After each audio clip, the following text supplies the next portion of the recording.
Friends, coding నేర్చుకుందాం ఈజీగా, చాలా ఈజీగా. Let's start. Hi friends, welcome to tech Telugu. ఈ వీడియోలో మనం కాంపోనెంట్స్ గురించి నేర్చుకుందాం, రైట్? ఇక్కడ చూడండి, కాంపోనెంట్ అంటే ఏంటి? అంటే ఏంటి అంటే ఒక కాంపోనెంట్లో మొత్తం బేసిక్గా వచ్చేసరికల 3, ఇంకా ఒకటి వచ్చేసరికల +1 అనుకోవచ్చు. ఒక టెస్టింగ్ ఫైల్ కూడా ఉంటుంది. ఈ ఫైల్స్ అన్నిటిని కలిపి మనం కాంపోనెంట్ అంటాం, అంతేగాని ఒక్కదాన్ని కాదు. ఏమేమి ఫైల్స్? ఫర్ ఎగ్జాంపుల్ చూద్దాం.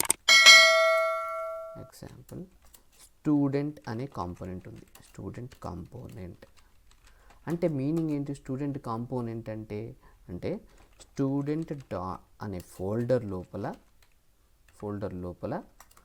3 ఫైల్స్ ఉంటాయి అన్నమాట. 3 ఫైల్స్ ఆల్రెడీ చెప్పాను, +1. సో 3 ఏమిటంటే చూద్దాం. 1 main thing, student dot component dot TS, right? Next second one వచ్చేసరికల ఇది కాపీ చేస్తున్నాను, student dot component dot HTML.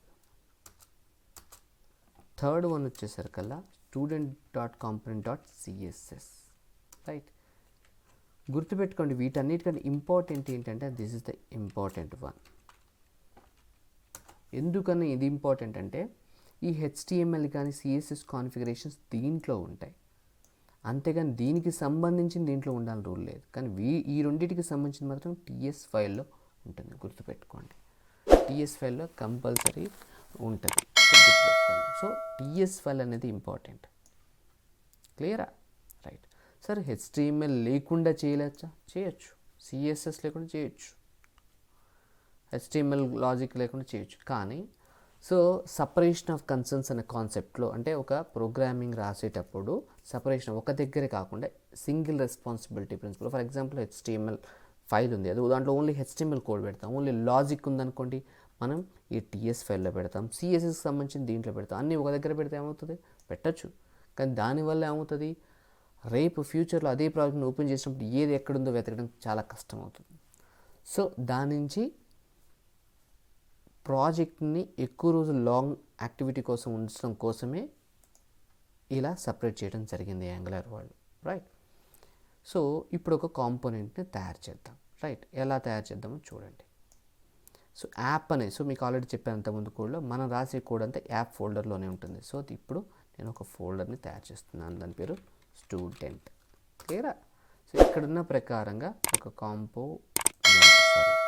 Spelling పోయింది, రైట్? సో ఈ టీఎస్ అనే ఫైల్ని తయారు చేయాలి, right? So component dot TS.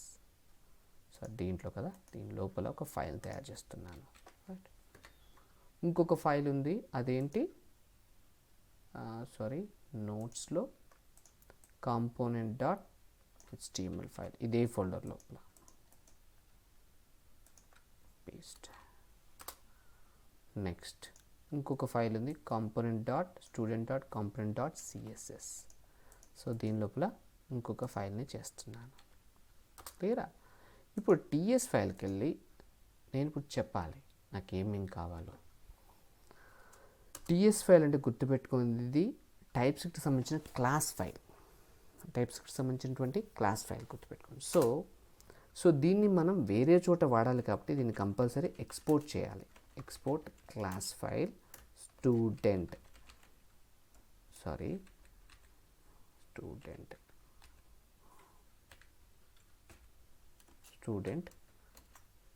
Component. ఇది ఒక కన్వెన్షన్ అన్నమాట. మనం కాంపోనెంట్ NENT స్టూడెంట్ కాంపోనెంట్, ఇది ఎక్స్టెండ్ చేస్తుంటుంది దేన్నంటే కాంపోనెంట్ని. కాంపోనెంట్ చూడండి, నేను తీసుకోగానే ఆటోమేటిక్గా పైన ఇంపోర్ట్ అయింది, చూసారా? ఇదేంటంటే ఇదే ఈ విజువల్ స్టూడియో కోడ్ చేసే మనకి హెల్ప్ అనమాట. మనం కూర్చొని మనం మేనేజ్ చేయకుండా చేసుకుంటున్నాం. సో ఈ ఒక క్లాస్ చేసాం. దీనికి పైన ఒక కాంపోనెంట్ డెకరేటర్ అనేది ఉంటుంది, కాంపోనెంట్ డెకరేటర్ ఉంటుంది. ఈ కాంపోనెంట్ డెకరేటర్ ఏం చేస్తుంది అని అంటే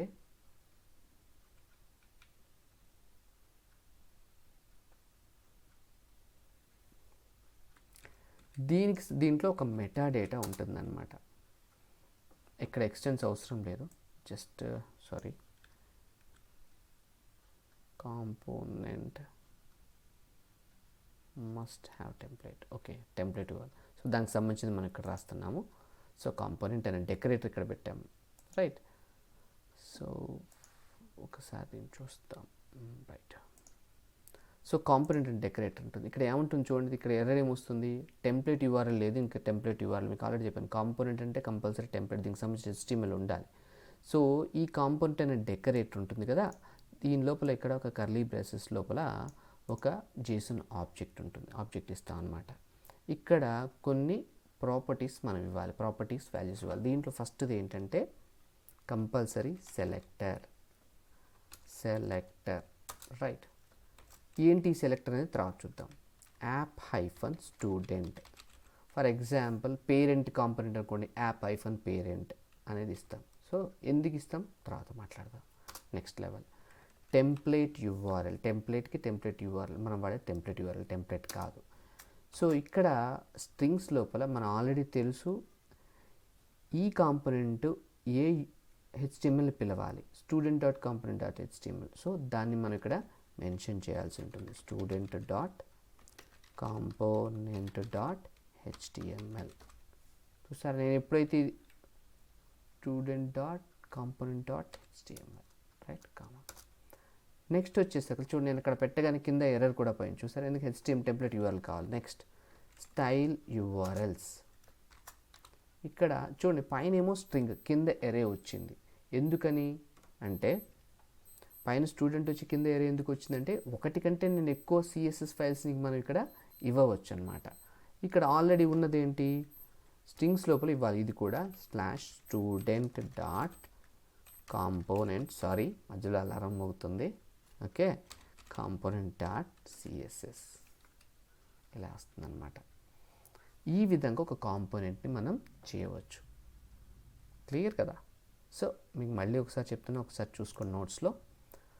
ఒక స్టూడెంట్ అనే కాంపోనెంట్ అంటే మొత్తం 3 ఫైల్స్ ఉంటాయి. ఇంకొక ఫైల్ కూడా ఉంటుంది, స్పెక్ ఫైల్ అంటారు దాన్ని. మీరు ఇక్కడ కూడా గమనించుకోండి, ఇక్కడ స్పెక్, ఇది టెస్టింగ్ కోసం, డెవలప్మెంట్ కోసం కాదు. సో మీరు ఫోకస్ చేయాల్సిన ఈ 3 ఫైల్స్ మీదనే, రైట్. బాగానే ఉంది. హౌ టు యూస్, ఎలా వాడాలి, హౌ టు యూస్,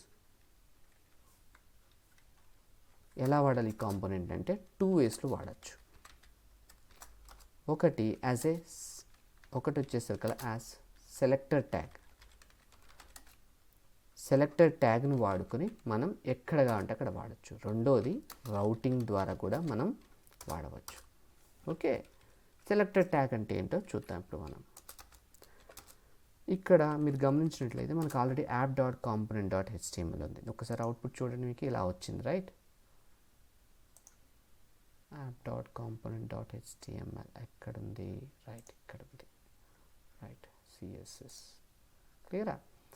సో నాకు ఇక్కడ మీకు టేబుల్ కనిపిస్తుంది కదా, ఈ టేబుల్ తర్వాత నాకు student.component.html for example h1 students component అని పెట్టా, సారీ స్టూడెంట్స్ కాంపోనెంట్ అని పెట్టా, కాంపోనెంట్. ఇది నాకు ఎక్కడ లోడ్ కావాలో చూడండి, ఇక్కడ బ్రౌజర్లో మీరు గమనిస్తే ఈ టేబుల్ కింద లోడ్ కావాలి, నాకు టేబుల్ కింద లోడ్ కావాలి. సో నేను ఇక్కడ ఫస్ట్ విధానం ఏం చెప్పాను మీకు, ఇక్కడ ఒకసారి మిగతాయి. ఇంకొకటి మీరు వర్క్ చేసేటప్పుడు అదర్ ఫైల్స్ అంటే తీసేసుకోండి, ఎందుకంటే మనకు కన్ఫ్యూజన్ అవుతుంది. సో రైట్ క్లిక్, ఈ ఫైల్ ట్యాబ్ ఉంది కదా, రైట్ క్లిక్ కొట్టి క్లోజ్ అదర్స్ అండి, మిగతాకి సంబంధించిన ఫైల్స్ అనేవి ఓపెన్ అయినా కూడా వెళ్ళిపోతాయి, రైట్. సో ఇప్పుడు నేను app.component ఫస్ట్ student.component TSకి వస్తున్నాను. సార్ నాకు ఇది ఆ HTML అక్కడ ఎలా కనిపిస్తుంది అని అంటే గుర్తుపెట్టుకోండి, మీకు అంతకుముందు చెప్పాను నోట్స్లో, ఏంటిది అది, ఈ 3 ఫైల్స్లో మనకి ఇంపార్టెంట్ TS ఫైల్. సో ఇప్పుడు TS ఫైల్కి వెళ్తున్నాను. TS ఫైల్లో సెలెక్టర్ ఉంది చూసారా, ఈ సెలెక్టర్ దాన్ని ట్యాగ్ లాగా మీరు ఎక్కడ వాడినా వస్తుంది అనమాట. సో ఇక్కడ కాపీ చేశాను, అందుకే నేను నోట్స్లో కూడా చూడండి యాజ్ ఎ సెలెక్టర్ ట్యాగ్ అన్నాను. దాన్ని సెలెక్టర్ని ట్యాగ్ లాగా ఎక్కడైనా వాడచ్చు. ఫర్ ఎగ్జాంపుల్ నేను app.component.html టేబుల్ ఉంది కదా, టేబుల్ అయిపోయాక నేను ఒక ట్యాగ్ లాగా వాడతాను చూడండి. రైట్. కానీ ఇక్కడ చూడండి నాకు ఎర్రర్ వచ్చింది. చూడండి ఎందుకు ఎర్రర్ వచ్చింది, ఎందుకు ఎర్రర్ వచ్చింది చూడండి. మీకు ఇక్కడ లోడ్ కూడా కాదు, ఎర్రర్ వస్తుంది. ఎందువల్ల గుర్తుపెట్టుకోండి, మీరు ఏ కాంపోనెంట్ని తయారు చేసినా, ఏ కాంపోనెంట్ కొత్త కాంపోనెంట్ తయారు చేసినా దానికి సంబంధించినటువంటి ఇన్ఫర్మేషన్ మనం app.module.tsలో కంపల్సరీ వాళ్ళు గుర్తుపెట్టి, చాలా ఇంపార్టెంట్ వన్, లేకపోతే ఈ సెలెక్టెడ్ ట్యాగ్ పనిచేయదు. రైట్. సో module.tsలో వాళ్ళు అక్కడ డిక్లరేషన్స్ ఉంది చూసారా, మీరు ఇక్కడ గమనిస్తే మనం app.component.html లోడ్ అయింది, ఎందువల్ల ఇక్కడ ఇచ్చాం కాబట్టి.